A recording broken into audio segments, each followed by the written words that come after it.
Ginawa na natin kalabaw ang ating motor. Tingnan nyo yung ating inihila. Ito ang kahoy.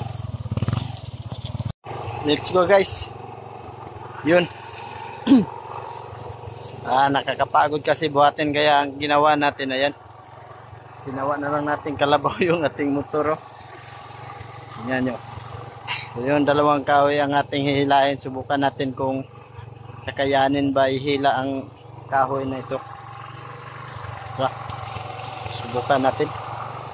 So ito yung kahoy pala, ano to, panggatong natin kasi wala nang panggatong dito.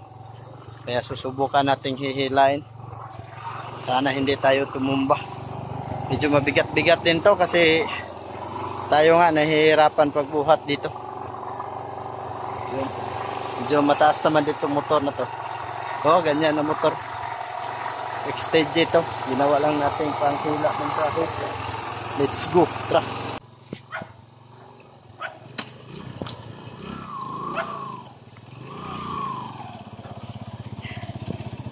Let's go guys. Ginawa na natin kalabaw ang ating motor. Tingnan nyo yung ating inihila. Ito ang kahoy.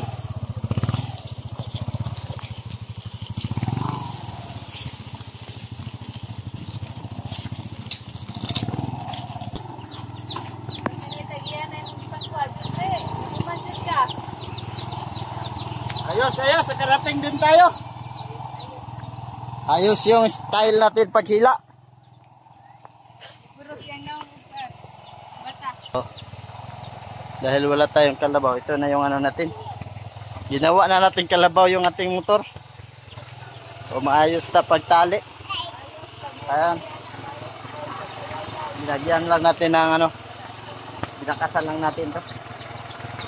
Ayan, lagyan natin ng bakas para yung tali dito hindi. Ayan. Hindi siya makawala sa ating tali. So yun, may ano na tayo, may kahoy na tayong panggatong. Yun o, dito na tayo sa ating bahay. Yung gawin natin panggatong ha.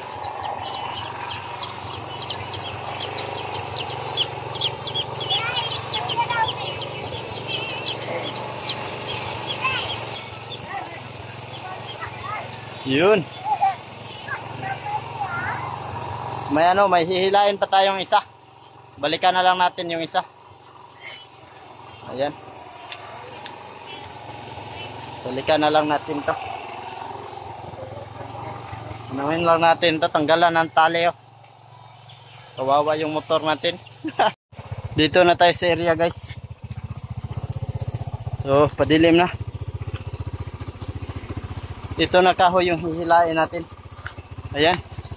Halos kasing laki ng ulo natin. Ito na kahoy. O kasing laki ng ulo natin. Tapos yung haba nito mga nasa 7 meters ata o 8 meters. So yun, hihilain na naman natin ito. Panggatong pa rin to. So maraming salamat yung panunod. Dahil padilim na. Yan, kita nyo yung hitsura natin. Napakadumi na natin.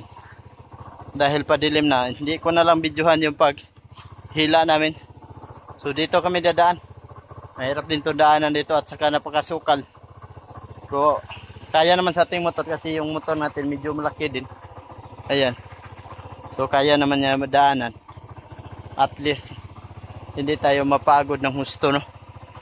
So maraming salamat sa iyong panonood sa ating ginagawang video sa pagkuha ng panggatong at saka ginamitan na natin ng motor na panghila para hindi na tayo mapagod ng husto dahil bukas ng umaga balik trabaho na naman tayo. Kukuha lang tayo ng panggatong para yung misis natin may panggatong na, no. Yun, madumi na pala yung mukha natin. Yun, maraming salamat sa iyong panonood at paki-like na lang and share sa ating video kung nagustuhan nyo ang ating video. Sa mga gusto din dyan na gusto kong balikan, no, paki-comment na lang. Yun, bye bye, love you all.